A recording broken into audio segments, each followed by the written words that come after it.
Well, we come up to a very iconic place here in Victoria Road. It's the old jail, disused now for some time. With me, the Home Affairs Minister, Joe Morrison.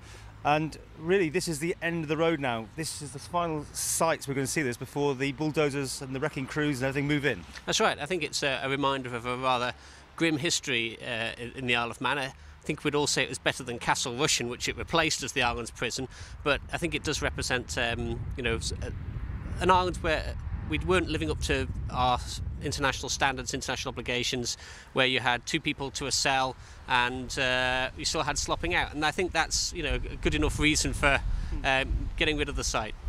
I mean, there's going to be some people who want to keep this. I mean, this will be iconic for certainly the Victorian societies, whatever, that sort of thing.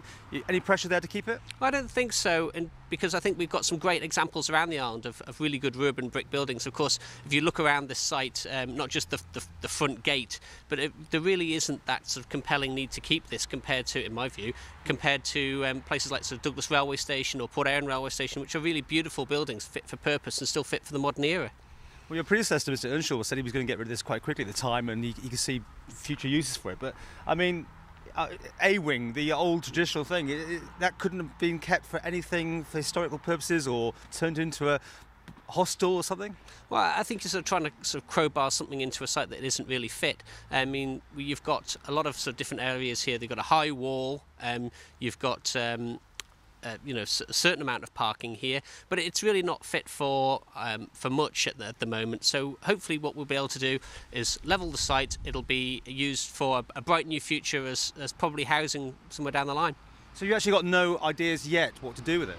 No. As far as the Department of Home Affairs is concerned, we're finished with it. That'll go into the government pot, shall we like, and see what we can do with it.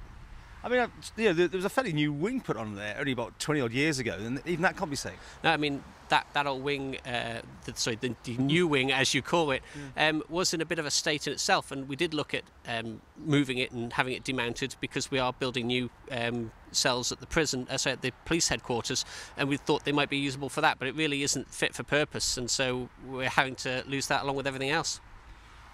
Hard times, are you going to then obviously just sell this off as a site to some developer and up come some houses? Well, it depends what government's need is. We could be using it for first-time buyer housing. There's a whole range of options. We want to look at that within government before it goes outside of government. Were you surprised it wasn't listed, and people didn't come in here and try and claim it to keep it for posterity? Well, I think we've seen a lot of people sort of came through when we had the open days, and it was sort of nice to see that while it's here. Its history has sort of been documented, but I don't think it serves a purpose to keep it. So how long will it take to get the whole thing down? No idea, I'm not a building expert. But this is it, this is the end of it? I think, this is the end of the prison.